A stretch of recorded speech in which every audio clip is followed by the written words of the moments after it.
get curious about becoming an awake athlete, being awake to the patterns that you've created that have maybe kept you safe on the race course. And as a coach, I can say a lot of times we need self-regulation out there on the race course, the ability to be present and flexible in the moment to get the best out of ourselves. And so as an awake athlete, you start to create the tools necessary for you to find that peak performance and that amazing experience that has always been waiting. We just needed to kind of sift through the weeds again to get through to the clarity.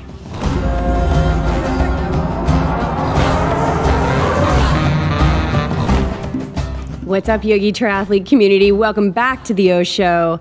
This is our April 2021 Open and Honest, where we answer your questions. And when you don't send us questions, we make them up. We may or may not have made up all the questions in the early days of the Yogi Triathlete podcast when I think we had like 67 listens. And it's just like, do the work for the sake of the work, which is actually kind of cool that we just talked about that because we're coming up on our 5th birthday. For the podcast. Yeah, episode 1 launched on May 5th, 2016. To go back and listen to those and hear your voice. Hear my voice, not yours. Let's do the turn. My voice. Let's do the Byron Katie turnaround on this, BJ. It's all about my voice and my relationship to listening to me speak. Sometimes it's painful. It's like, I don't know, like you're like when we were raking rocks at Farm Sanctuary. This is true. We raked rocks for 8 hours at Farm Sanctuary. Oh, my goodness. Into piles of rocks and then move the rocks to more rocks. Which is, I mean, I feel like that's my penance for all those years I ate meat. I just had to rake rocks for 8 hours in 95-degree heat and like 95% humidity. We did that in the summer of 2016. It was amazing. Yeah. The launch of this podcast shortly after, right? No, the first episode was May 5th, 2016. Right, and then we went to Farm Sanctuary in July, so same year. Yeah. Just a few episodes after. Yeah.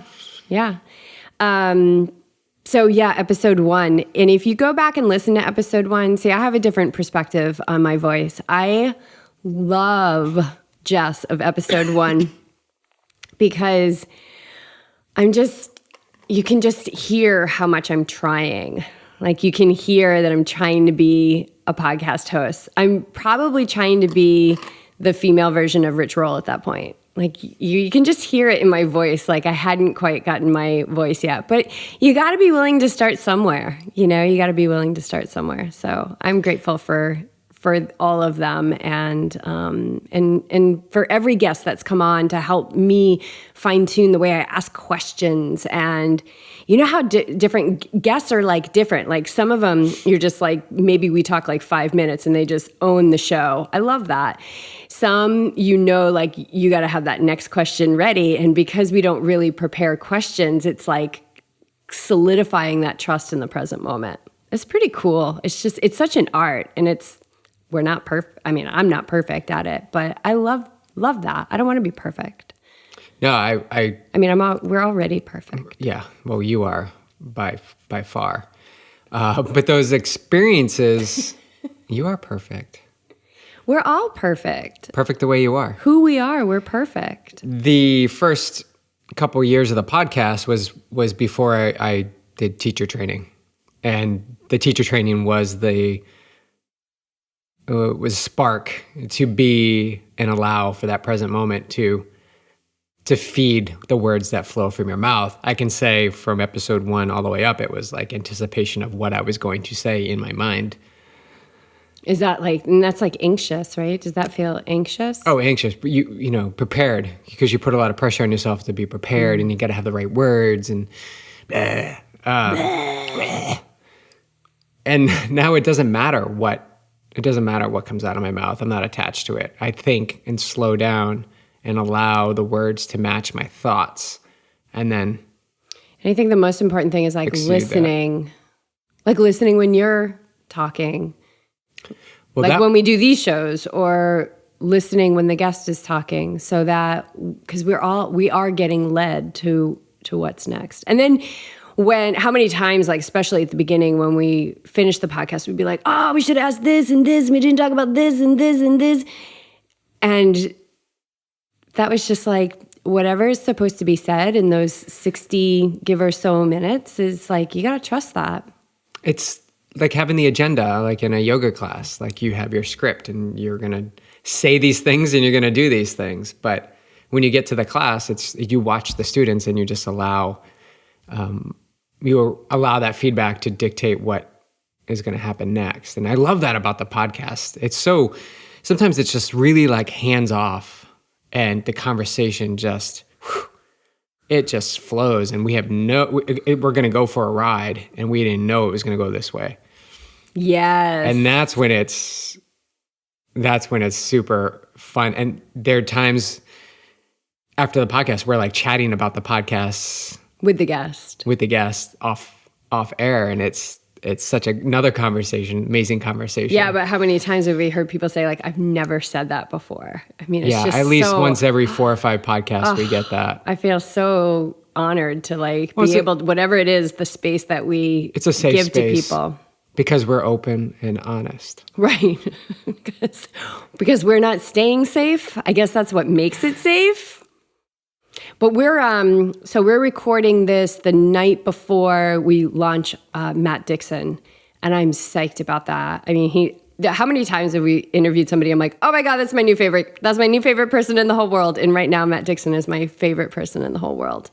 It took a long time to connect. You know, we kept crossing paths. I remember we wanted to reach out to him a couple of years ago. Well, when we were going up for the North Face 50K, and then it was canceled because of the fires. So I think originally we were going to... 2019?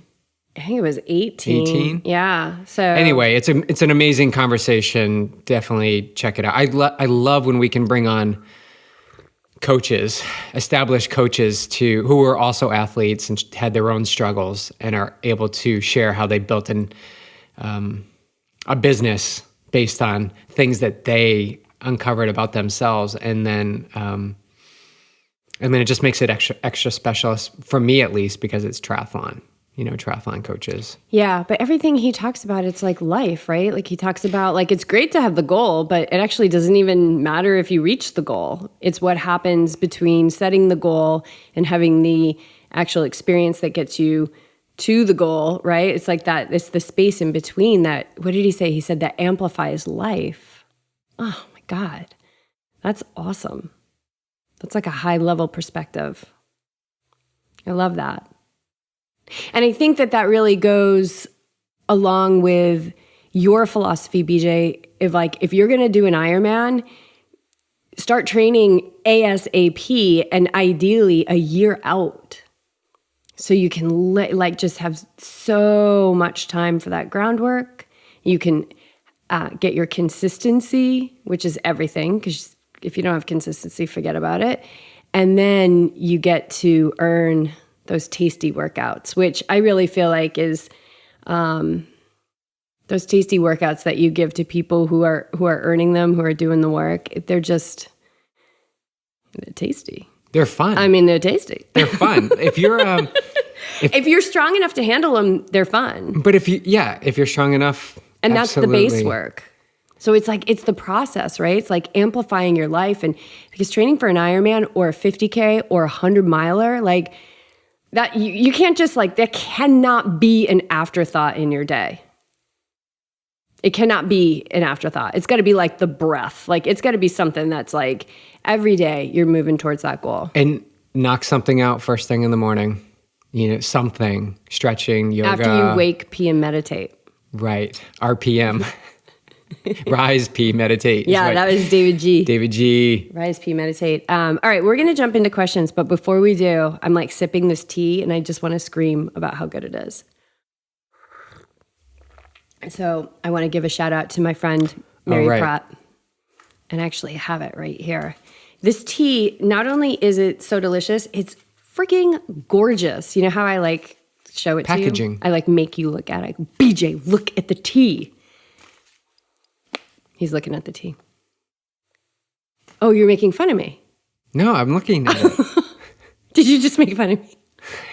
Oh, I thought you were, because I do that if I don't have my glasses on. No, it was getting like I'm blurry. trying to It was focus. blurry for me. Oh, see? You cannot avoid your karma. It's coming, but I'll go and help you pick out your first pair of glasses. So this one's called Chill. And I love the names. It's like Chill, Trust is one, Courage is one.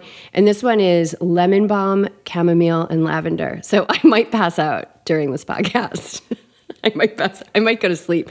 But anyway, Mary Pratt Wellness. She is an awake athlete. She's in our community. So psyched to have her there. She was actually an athlete of Coach Liz's before Coach Liz came to coach for YogiTriathlete. So yeah, there's some history there. She's from back east and she has amazing teas. And Mary, if you're listening to this, like they're just so gorgeous. There's one that has like roses in it. So that can't not be good for you. I know. I always get confused with the double negative. I don't think Grammarly means that it's good for you. Can't not, yeah. I don't think Oh boy. Grammarly would the like that. obsession with Grammarly. Grammarly is you're my best friend, Beach, but not really. You do have something going on with Grammarly. And I caught Grammarly making a mistake the other day, which I was having a big conversation about. Did you call Grammarly? Until I realized that I was just having a conversation with myself about it. I love good grammar. Speaking of that. Best money I spend all year. What? I contacted Lumosity because there was something quirky with one of their games, and they got right back to me and said that they were going to fix it. What? Yeah. That's because redemption from the Trivial Pursuit email. Tell that story. That's a good story. We were playing Trivial Pursuit, and a card came up about... Probably several beers in at this point. Something about a hockey team that then that had moved. Yeah. And we were like, no, it's the Colorado Rockies. It's the Colorado Rockies. It's got to be the Colorado Rockies. And it turned out that it was the Colorado Rockies, but it was like the baseball team.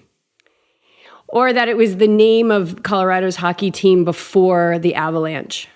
Before the Avalanche. I think maybe that was the hockey team was called the... Anyway, I was so adamant about it. Oh, we were like, we're taking down Trivial Pursuit. And they got back to us and said it is true. Yeah, and you are incorrect. And you are not incorrect. But we told a lot of people about it. We were pretty proud, and we were wrong. I love those. But we went for it. Like we just went for it. That you take on Trivial Pursuit, you better know what you're talking about. Lumosity too. We're taking on the big guys. Yeah, Grammarly. Mm-hmm. Watch out. Okay, we're gonna jump right into questions. We're gonna jump into questions. Clearly, I'm not trying to be good at anything right now, as opposed to what I was trying to do in episode 1. Just allow. I love that Jess of episode 1, though. Oh, I love her sitting at the kitchen table trying to figure it all out. When we had a kitchen table. Yep, I really liked that table. I loved that kitchen table. It was so cute. Went to a nice family in It did. Newport. And they didn't have a kitchen table, and they had like a family. So that was good. 4 chairs, all different colors. It was a really cool table. I loved that table. First and only kitchen table I ever bought. It's just a thing, though. It's just a thing. Here we go. Ready? What do you want first? Do you want water fast question or do you want a relationship question? Whoa. Let's go into the relationship. All right, let's dive in. You two seem to have it all together. That's why we only started recently videotaping these. We were like, okay, we have it all together. Let's get our one camera angle. We have enough yoga blocks. Do you ever get into arguments? Absolutely. Absolutely. What's your definition of an argument? A disagreement. Or I guess it's I don't know. Like I guess it's a frustration. And it all comes back to me or you. It's never about what you're doing. The initial hit is like, oh my God, I can't believe you said that or you did that. But that's just the surface. Do you want to give like an example? Yeah, I'm I'm okay. trying to recall. I'm okay with whatever you're going to say. We're open and honest. We're open and honest. I can't recall one recently, but if you can, I know you can because you've got a better memory than I can. I bet you're and I'm keeping score. Like, oh, here's a notepad over here, and it's got like 6 tabs. No, you don't keep. That's one way to get into an argument. Yeah. Don't keep score. Don't keep score. Like, I do all this and you do nothing. And so how do I know that? Because I used to do that, And until you walk in another's shoes, you don't know what they have on their plate. But why don't you handle this I don't know. question and then... Yeah, I can't think of one off the top of my head. I know there are some. I know there are plenty. What about like if I like try and control something? Oh, like, or if I'm like following up on something. Yeah. Okay, go. You follow Let up it on out. something, it's like 6:30 at night, kind of like when we wind down. And I know I should have gotten it done. And you bring it up. And then I go into mode of like, okay, I'm going to do it. And then you're like, no, we're going to eat right now. And I'm like, well, why did you bring it? Like, it brought up something in me, which is the delay stuff that happens. And the initial reaction is just a little banter. And then it just subsides. I feel it subsides. And then, wait till dinner. And then you would probably go up and meditate. And I would probably dive into what I needed to get done. So what, so subside, we don't want to stuff, right? So how do you let things subside? You address it in the moment. You kind of like, this is like what I was swimming through last night, like the weeds. You just clear through the weeds, that initial like those feelings and feelings that are building up inside of you. That is the reaction that you have conditioned yourself to react to, right? It's just conditioned over and over again. And if you can kind of get through the weeds and just get to the other side, there's clear water. So when you can notice this stuff quicker and sooner and address it in the moment, which is a challenge because I believe a lot of people have that energy that's strung on both sides and crash, and then there's no space, and the space doesn't come for days. And I'd rather nip it. Like, let's just work through it. I know I'm getting frustrated because I delayed, so we'll eat dinner, we'll do our thing, and then I will get to the project and you can go meditate. So it's a win-win. Thing gets done. Hopefully I learn from it, right? And it doesn't happen again. But none of what these disagreements are about is to hurt someone or to wrong them. It's to, at least in our relationship, it's to show where we can grow, where we can learn. Totally. Always a beginner, right? Learning. I don't have it all. I don't have it dialed in. I don't have anything dialed in 100%, but I'm working towards getting better. So I guess you're the mirror at times that you don't really want to throw something at and break. That's definitely not what you want to do. You kind of want to spray the mirror, kind of clean it off, clean it back up again, and then move forward. That's been my experience. I definitely can get those feelings that rise up. And it's all from, I would say working together in Boulder, working on projects at like 11 o'clock at night, 12 o'clock at night in the lead into a race week, trying to get all this stuff done before we leave. So, I've got stuff to learn still, and I'm not perfect. And, it's actually a gift that we have this relationship with each other. It really is. I know that sounds, cliche or surface level, but if we're being open and honest, it definitely is the real deal in our relationship to stand up to those icky, not good feelings and begin to turn them in the other direction. Yeah, I think like arguments, right? So we used to have arguments, like basically like you would shut down and I would freak out. And I'm just really expressive, right? We saw that when we went into the ice bath at Dara's detox cottage on your birthday, right? Like we went in that and I was like, okay, I'm talking to myself like, okay, you can do this. All right, we're okay. And you're just like silent. And that's us. Like I'm out, you pull in. But I think like arguments, and I'm thinking back to like when things would explode, it's essentially like my shit and your shit coming together. So you can argue and not change anything, or through many years, right? How long have we been together? 24 years? 97. Since the mudslide party in June of 1997. Yeah, like over 24 years. And I would say really like the last 10 years has been like the wake up. Like we do our meditation sessions together with our meditation teacher, and we've had awkward conversations in there before about, how do we communicate, and basically it's ripping the Band-Aid off on what my shit is, what is my karma, what is my baggage.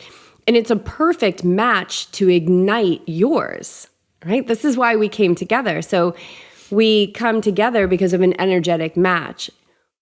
From day one, I feel like our relationship has just been easy. Like, I love you as much as I did, like, when I was denying that I did love you, like in the parking lot at Newport Harbor when you were like, just, I'm interested. And I was like... By the payphones? No, don't tell that story. And I was like, just, I'm not interested, but I was like totally in love with you. And I love you just as much as I did back then, right? Like, I love you as much as I did the first time we went out. And so you're definitely the person, like you're the right person. Like we are one. We've been together for so long. So we have been really blessed in that we found each other in this life. But that said, we also have everybody in your life you have karma with. Everybody in your life is there for you to clean up your act and to show you where your act is like beautiful and pristine and loving. And we get to shine a light on that with each other a lot. And now we're at a point where, like, for example, like the mail. Remember the mail the other day? Like, I wasn't fired up about it, but I noticed that you had mail that had not been opened yet. And I just said, at the risk of igniting something with you, because your goals are my goals and your dreams are my dreams. And like, just the delay of not opening mail is delay. And it delays your dreams, And so in that moment, I didn't have a charge. So I felt like I was able to approach it in a really loving way where I was like, at the risk of upsetting you, and that's not my intention, I just noticed that this mail has been here for a long time and you haven't opened it yet. And you were really receptive to it. So like brass tacks here, you guys, communication, be open. Don't hide your feelings. Like, be open. And saying things to appease the other person so the conversation isn't really addressed. Yeah. Like knowing those whatever it is that you that I know that you can relate to, that I can say, and it would kind of shift things further down. Right. So avoidance. Avoidance. Basically. Yeah. And so so the way that Beej and I got here was having awkward conversations, and we still have awkward conversations. But whenever there's that like igniting of negativity, I mean, I own that because there's something within me that's disturbed. And so many times that means communicate with the fact that you are disturbed and you need time to breathe, to feel it, to journal, to take a walk, because you don't want necessarily have those conversations when you're ignited. That's an argument. And I don't think that that's, for us, that never solved anything until we got calm, until we started talking with Meditator Bob together. So we found somebody to talk to as a couple. And that's really helpful. I've worked with couples. I've worked with couples through divorces. And it's so vulnerable to do that. And then we meditate together, but it's so beautiful. So it's just, if this is the person that you've chosen to spend your life with, like, be vulnerable, be open, be honest. And if you're stuffing something, like, you can only stuff it for so long. I was thinking about moving and the jobs, the transitions that we all had. A lot of it was flow, like how we got our house in Newport when we moved from Colorado. Like, agreed sight unseen to the house. You picked out a house for us. Like, people couldn't believe I did that, but I trusted our alignment, and I trust you. I trust you, and I trust the universe. So my point is, you can make that experience to be as big as you want it. It can be like, we gotta settle on a house, and time is ticking, and it was ticking for us. Freaking ticking. But I just knew it would happen. I just knew that the way that we flow, things would just unfold. And that was pre-meditation. That was before we even started meditating. Mm-hmm. I had endured it a few times. But So back to when we met, it was just easy. It's really been easy. So, and I'm saying easy in quotes because, we've had struggles, as does everyone, but in the terms of basing it on previous relationships and what I see out there from others, I would say what we've experienced has been easy. Yeah. And it's getting easier because we're owning what it is that we're carrying, what is unhealed within us. And, it requires those conversations. So if somebody says, well, okay, I'm up for that, but my spouse isn't. Well, you just attend to you. You attend to you. And if you need help with that, talk to somebody, that's what has led me to conversations with couples as I'm working with one of the spouses, and then it's like being the leader, live the demonstration in all things. Live the person that you dream to be. And that doesn't mean that you're not going to have moments of frustration or anger, or you feel short, or you want to pull your love away. You're going to have those moments, but don't deny them. Feel them and let them move through you. They're on the move. They're coming up. They're on the move. Let them move. Let them move. Don't deny them. Feel them. So in this discovery process of your feelings, because now you're being open and honest and you're being vulnerable, things are going to change. Yeah. Like you're gonna feel fear. You're gonna feel joy. You're gonna feel happiness. You're probably gonna feel like, where has this person been all my life? Meaning yourself. And the other partner may not be on the same on the same trajectory as you. So this is where I really believe, what Jess is saying is talk to someone. You need to talk to someone if your partner can't, and begin to uncover this, because there's something that's working up inside of you, it's coming up to the surface, and there's a reason why, and it's all about becoming, your authentic self, your truest self. Yeah, where honesty and vulnerability is okay. It's no problem. Yeah. It's just how you are. It shouldn't be we can make things to be as big as we want them. We can make recording this podcast as big as we want them. Clark's going to be groomed tomorrow. We can make that as big as a project. It is going to be tomorrow. a big deal, though. It is going to be a big deal. He's going to be super cute. And he's going to smell so good. And he's probably going to have a scarf. He's probably going to get a scarf. But, and he's going to be exhausted from it. It's really the stuff that goes on in the head, the thoughts that attach to emotion in the heat of the moment of an argument. That's virus. It's mind virus. I've been saying that a lot lately, but that is just mind virus. It's toxic. It's poison. It's poison. It's poison to yourself. It's poison, but it's thoughts are universal. They are not personal. So they are like finds like. So vibration will find like vibration. That's how our thoughts are pulled in. That's why the crazy ass thoughts I used to have, I don't have so much anymore. Yeah, I used to have crazy thoughts. Okay. Yeah, I was in the front row seat of that movie. You were. Yep. Crazy thoughts. Crazy thoughts. Okay. I think that covered it. I think so too. I mean, I think we can go on and on and on, but we're doing the work. Our relationship is an open book. And if you look through all the podcasts, especially these conversations, a lot of it comes up in these conversations. There's one actually I'll link to in the show notes where we got a relationship Your question cousin. not too long ago. And your cousin interviewed us, remember? Oh yeah, that? that's a good, That one, was a good too. one too. Yeah. And then episode 1, I was really on that one. So authentic. Okay. All right, here's the other one. How did the water fast feel?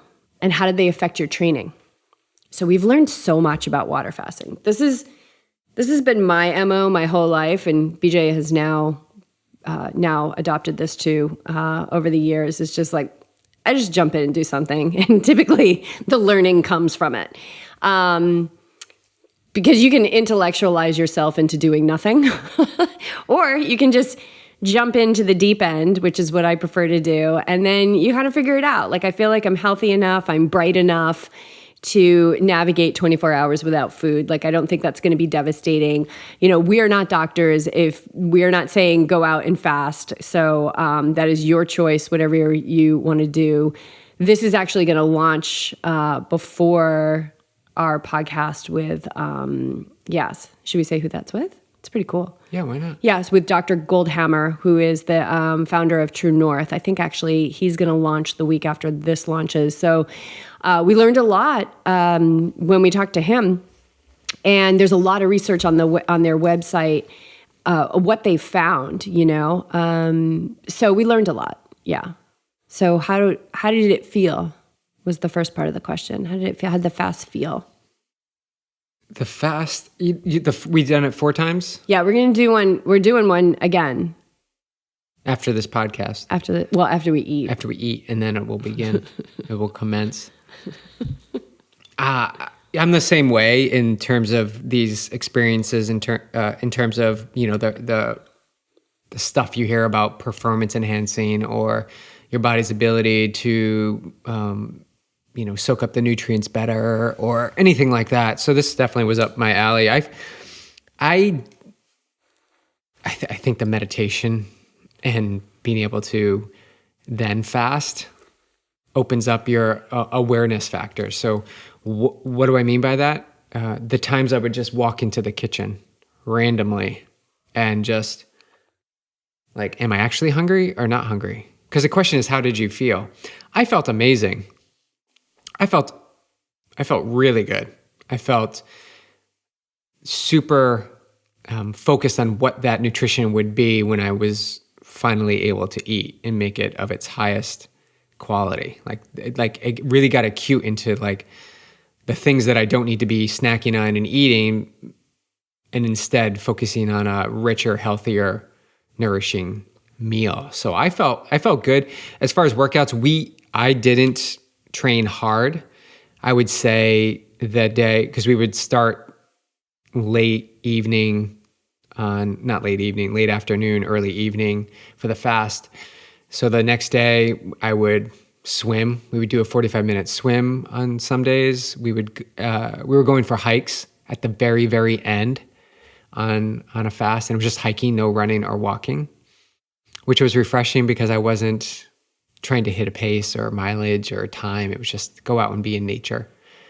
My level of appreciation and gratitude for food that we had in the fridge, and that my body is physically able to go 24 hours without food, and that the mind, I think the key here is how the mind felt. I felt the mind, like I said, I had cravings at first every now and then, and we started to learn the cravings would happen when you have patterned them to happen. Yeah, totally. Right? I noticed that too. Like after Monday yoga, I would always have, you know, I love a big breakfast with lots of fruit, and I would find myself like, you know, towards the end of yoga and like maybe even in Shavasana being like, oh, I can't wait for my fruit bowl. Not today. No fruit bowl. No fruit bowl today. Fruit bowl on Tuesday. Yeah, I felt good. I felt great. I remember one hike, at the end of the hike, I was kind of wobbly. Yeah. I think I was teetering, but I don't know what that was. That could have been a feeding hour, because I think we were hiking late, like maybe around just before dinner. But then I would always come out of it. I will say the next day, you know, we would eat that night. The next morning I would do a hard workout, and it felt amazing. It felt really good.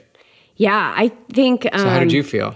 I felt really good. Of course, I love the mind game about it. I love the spiritual piece of it, detaching from the body, and watching habits. I was never like hungry, but getting this deeper understanding, or as we would say in yoga, the Vijnana, right? So we have the Jnana, which is like, I have heard of people fasting. I understand what it entails, like you have knowledge of it. And then the Vijnana, and if the yogis are out there, I might be pronouncing this the wrong way, is a more intense version of knowledge, and it's through direct experience. Like, okay, now I have that around fasting. And what I also have is this deeper understanding of food as a source of pleasure. Like that my pleasure centers were not getting what they wanted. And that was an interesting thing to watch, because why do I eat? I eat to fuel my temple so that I can do my work in the world, so I can live my dharma. Nothing more than that. I fuel myself so that I can do the races and I can train. And so I'm fueling this temple. And this is such a far cry from my relationship to food, like in my 20s or even as a teenager. There was a lot of binging, purging, starving, all that good stuff. And now I just like, how could I ever torture my body? It's such a temple. It does so much for me. So I've just understood, like I'm able to discern, like, it gave me a greater understanding of discerning between eating for pleasure and eating to fuel so I can live my dharma and do my dharma in this life. That was cool. I think I mentioned this on last month's, just that I'm so humbled by my reality in this life that I get to choose not to eat. That humbles me. Right. It's a choice. Whoa. Yeah. That's like, that was big. And that I'm fine. I feel totally great. Fine. And like you, feel excellent the next day. That meal that we break the fast with, we just make it of the highest. Like, it's just helped us, I think, clean up our diet even more. So, and then after the interview with Goldhammer with the SOS free diet, it's like, oh my God. First Rip, and then Holly, and now I don't know what I'm going to do. I'm going to have to just start doing like a shot of whiskey in the morning or something. Like, I got to have something. Right? No, actually, because I'm purifying the body and the mind. That's the path. So, yeah, I feel really good about it. I feel strong. And I have to tell you, I feel like my body is like lean. I feel lean. And then we got some information just through research that we've done, also research leading into our interview with Goldhammer, listening to him talk about the research that they've done. But, the visceral fat falls away and it doesn't come back. Like, the glycogen stores get built back up. The lean muscle comes back. We also learned that exercising during a fast is actually not ideal, but maybe towards the end of the fast, it's actually good. And then you go and you refuel. So really cool stuff. I mean, I think it's a very personal experience. I want to go to True North. I would love to go up there and start with like a 3-day fast. You can work up, like we could work up there. It'd be really cool. And then stay for a couple days and recover from the fast. Yeah, I would feel at the end of the 24 hours if I could go longer. And I remember we would talk about it on the trail, like I could go another day at least. So that's 2 days for sure. I never had like a really hangry, like I need food. Yeah. Which I think is pretty powerful. Yeah. If I did, I probably would. I mean, if I was in fight or flight, I would probably indulge in it if it meant like I would be like energized again, but it never was. And actually last week I broke the fast. I was like, today's not the day. I was feeling, I don't know what it was, but something was that intuition was like, break the fast. And so I think we broke it after like 18 hours. I was like, I'm going to eat. And we were talking with my brother today because he's doing a 24-hour fast that he was breaking today. So that was fun, fielding his questions on that. But if you're curious about it and you're healthy, if you're on medications and things like that, I'd consult your doctor first. And you can call True North. You can call and talk to a so doctor. cool. It's super cool. So look up True North, set up a call with a physician, and they can talk to you over the phone, free. Yeah, and so cool. And answer your questions. So again, like Jess was talking about with the jumping in on the deep end, if you decide to start a fast and you feel hungry at hour 12, maybe go to 13. Now, if it's really overwhelming, there's nothing saying you have to do this. So again, ask if that thought and feeling is true. And if it is, then indulge in it. And just be there, awake and present for that decision. That's all. That's really the takeaway here, is to notice your habits and patterns. And there's no wrong. There's no proper way. If you do 23 and a half hours, it doesn't mean you failed. It just means in that moment, in that experience, that's what you were able to go. But acknowledge that you had a compelling urge to fuel and just be aware of it. Yeah, it's just awareness of it. So how it affected our training, like we said, we have really good workouts the next day, like following breaking the fast. You want to break the fast with really good food. We were breaking it with kitchery. Then we moved into buckwheat with beans and vegetables. It was so good. Oh, I'm hungry right now. What was I going to say? But we did find out, like, longer fasts, like, it's actually better not to exercise. So we lined these fasts up with Monday, and Monday is a day that we typically take easy. And so because we're so consistent with our training, and we're playing around with this fasting, it's not going to affect race day, because now we're taking a full day off. Like, it's just, we can do that. So we were really flexible with that. And, but I really liked the hiking. I missed that the week that we didn't do it. So again, it doesn't mean that it's wrong or right to go for a hike. It's just, we're just experimenting with not hiking. Yeah. And maybe we'll go back. I actually like the hike. I like to be in nature at the end of the day and be, in the hills and looking at that volcano and being there waiting, counting down, because I'm the one who counts down. And you're the in time. like this hyper alert state, which is super cool. I really liked that. That's what I found when I was kind of fasting when I was teaching those double yoga classes. Yeah, you were definitely fasting. On Saturday. I just felt super aware in the moment of what was happening. Yeah. It's cool. We'll continue to do it. I want to do a longer one, though. I'd like to go up there and do one. I think it'd be cool to be up there. But also, we don't have to go up there to do it. You can go, but you can also, was it Rich Roll? I believe he's like, just get a garden hose and go sit in your garage.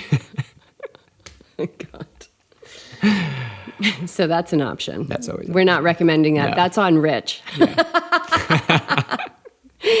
Okay. And then I guess if we went, we wouldn't be able to take Clark, so we'd need a dog sitter. So I don't know if anybody would want to sit for Clark. He's not that very cute. Okay, that's it. That's all I have for questions. You've got a question that came in through Yogi. Yeah. It's about food. Oh yeah. What is our favorite snack? Oh, good. I'm glad we talked about the fasting first. I'm ready to talk about snacks. What's your favorite snack? My favorite, super easy snack is really just a banana with peanut butter. Super simple.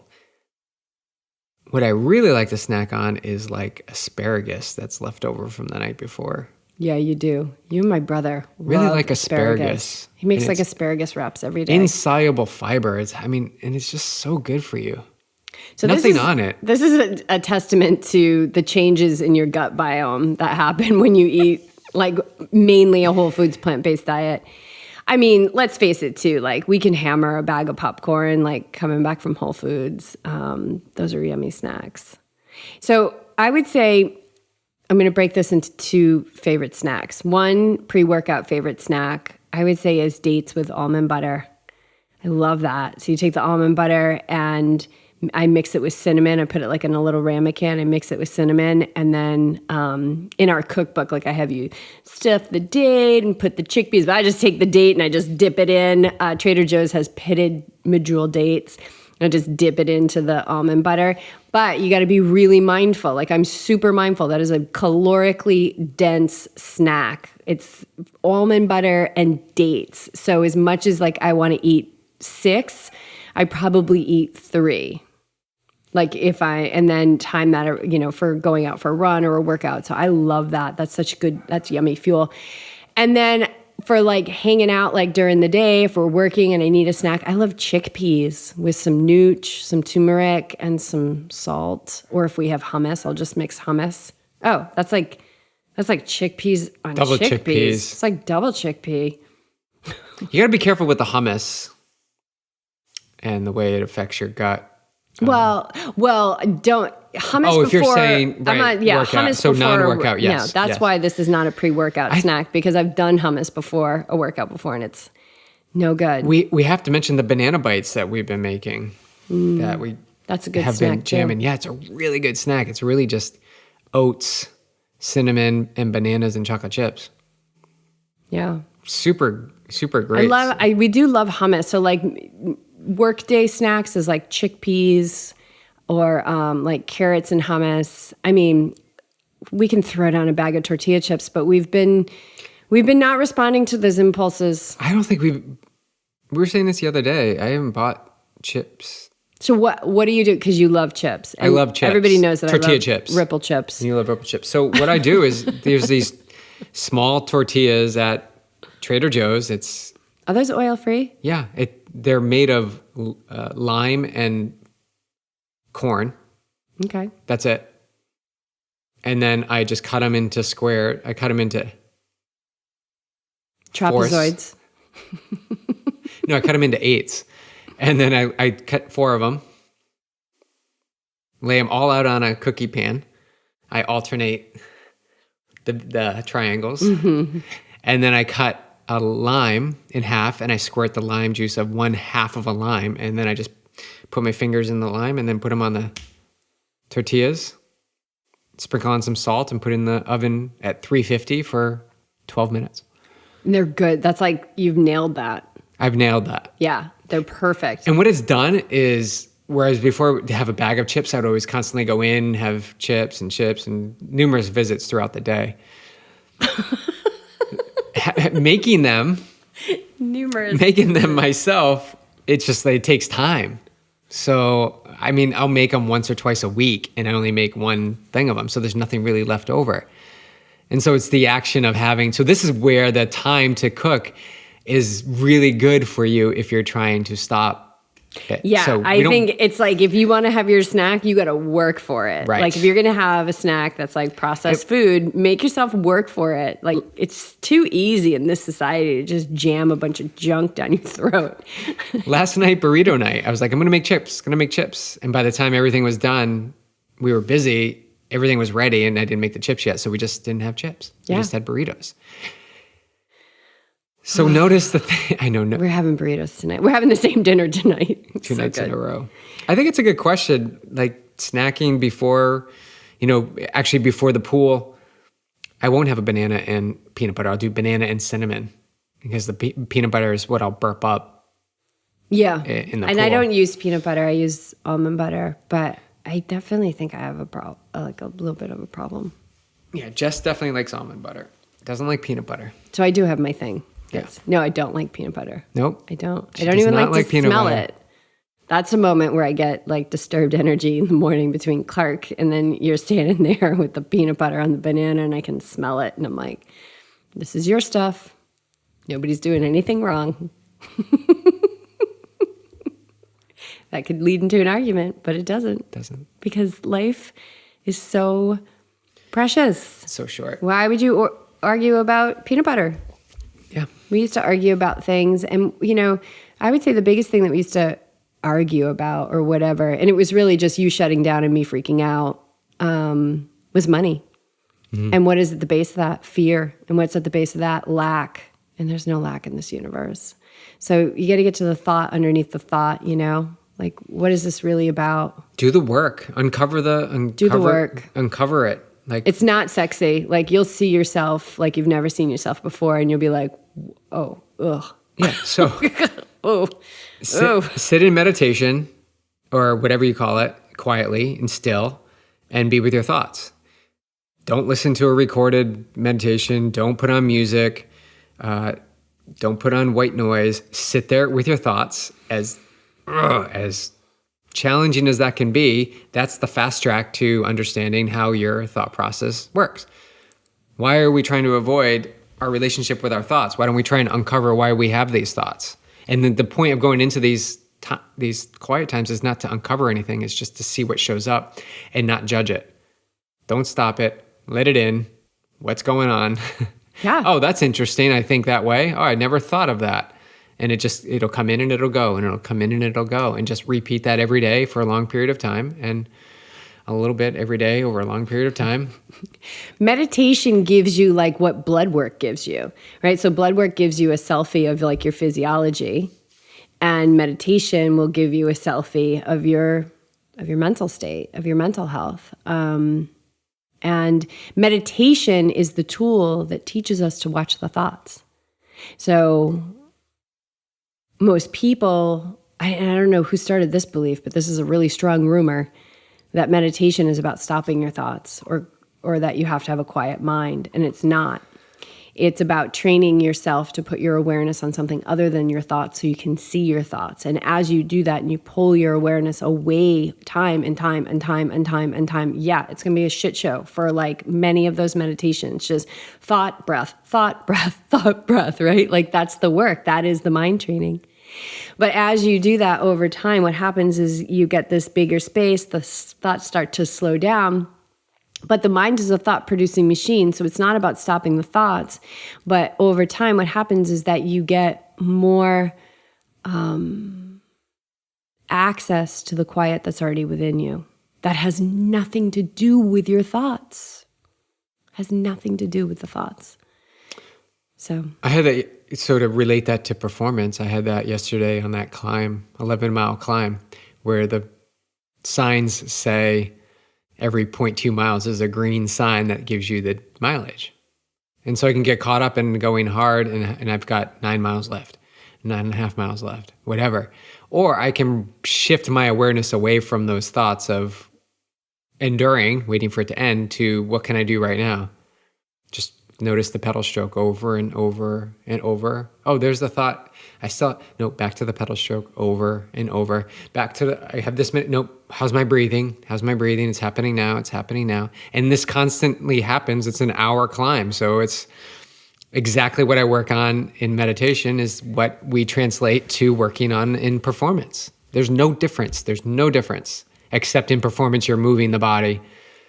In meditation or your silent practice is just stillness. yeah, not moving the body. Yeah. Wake athlete. Speaking of a wake athlete, I always like to loop back in. I really like to loop back in the mindset to performance and training. Oh, Clark's dreaming. I think he's dreaming about the golden retriever puppy down the street, Max. Max is his new buddy. Yeah, he's being nice to Max. Clark isn't always nice to dogs. So, wake athlete, what just happened? Well, it's happening right now. Right. So I'm dropping one episode at a time. Every morning, it drops at 2 a.m. Pacific time. Of season 2. Season 2. Mm-hmm. Is here. Awake Athlete season 2. It's here. How can you get access to season 2? Through the Awake Athlete community on Patreon. And I have opened up a couple more spots. So I think there might be I opened 5 spots. Somebody grab one. So I think there's 4 spots left. And it started on April 1st. They got episode 1, and it's going to go all the way to April 11th, where they'll have the final episode of the season. And then it will launch to the public in May. But it's been really cool. So cool to have this community that's I think we've got about 16 people in there now. You'd make it 17 people. To have this community who's yes, season 1 left me wanting more, and let's come together in between the seasons and let's use the techniques. We come together once a month and we meditate. I mean, we've talked about this before on the podcast. It also first and foremost, assist this podcast to be commercial free. I was listening to a podcast today. I had to go to 30 minutes. I had to go to 30 minutes to get through all the commercials. It was wild. And not that that's wrong. It's not wrong. It's just there's something so special about this community on Patreon that has some people do $2, and then some people are in the Awake Athlete. Some people do even more than that. And it's so cool to see that this organic mission to keep this podcast and the Awake Athlete podcast commercial free. You guys, my God, we're so honored and grateful that you're investing in yourself and you're making a statement to say like, yeah, we just want the information, you know? But anyway, yeah, to be able to release season 2 to this community that is like become such a safe, like they might think it's a safe haven for them, but they have no idea what a safe haven it has been for me. And the season opener that they got is a season opener that will never be heard anywhere else. So there'll be Why is that? There'll be a different season opener. It's deep. It's pretty deep. And so you don't want to release because it's deep? No, it just hit me that it was for them. It's for them, and because they're ready for it. And that's so cool. I thought it was for the masses. It's not for the masses. It was for them. So not that I'm going to be dumbing anything down for this next one. But yeah, it's totally impossible. But yeah, the season, I think it's next level. It's yeah, it's cool. And I'm already like taking notes and getting downloads on season 3, which is so funny. So yeah, it's really exciting. So there's a few more spots if you want to join us. It's a really awesome group. Some people on Team Yogi-Triathlete, people who are coaching with other coaches. We've got some people that are yogis, and they just are ready and they're living that more part of their life. We're here for more. And the more does not come from outside of us. I'm so glad that it's finally like out into the world, trickling into the world. But yeah, May 1st, it's going to be released to the public. There'll be a new season opener, which will be recorded once you return from Costa Rica. Yeah. And yeah, if you guys haven't heard season 1, check out season 1, get all caught up. You can binge on it in about 2 or 3 hours, I would say. You can on the entire season. And then if you took something away from it, you know, and apply it into your life right away. Apply it. If you have questions about it, like reach out to us and let us know if it helped you. And if you're craving more, join that tier in Patreon. Get curious about becoming an awake athlete, being awake to the patterns that you've created that have maybe kept you safe on the race course. And as a coach, I can say a lot of times we need self-regulation out there on the race course, the ability to be present and flexible in the moment to get the best out of ourselves. And so as an awake athlete, you start to create the tools necessary for you to find that peak performance and that amazing experience that has always been waiting. We just needed to kind of sift through the weeds again to get through to the clarity. Yeah. This is not a game of adding. It's a game of taking away. You've already done it all. The peak performance is already in you. Right. It's clearing out. It's letting the clutter fall away. Let the clutter fall, and it falls away effortlessly. Typically not at a fast pace, but when it's ready to go, it just drops. So it's like what Beach said. It's all over his shirt right now. A little bit every day over a long period of time. That's it. Let's go eat burritos. Is that it? Yeah. Burrito. Remember when we won? True story. BJ and I won our age groups at a triathlon in Boulder, and we won. Try for your cause. We won burritos. We won burritos from Chipotle. Yeah. So that was even. Talk about like alignment. I saw that photo the other day, and we looked so We're like children. Young. And we were multi-homeowners. We had more than one. It was crazy. And what we were were we winning doing? burritos. And we had the big burrito win. True story. So we're going to eat burritos now. Peace.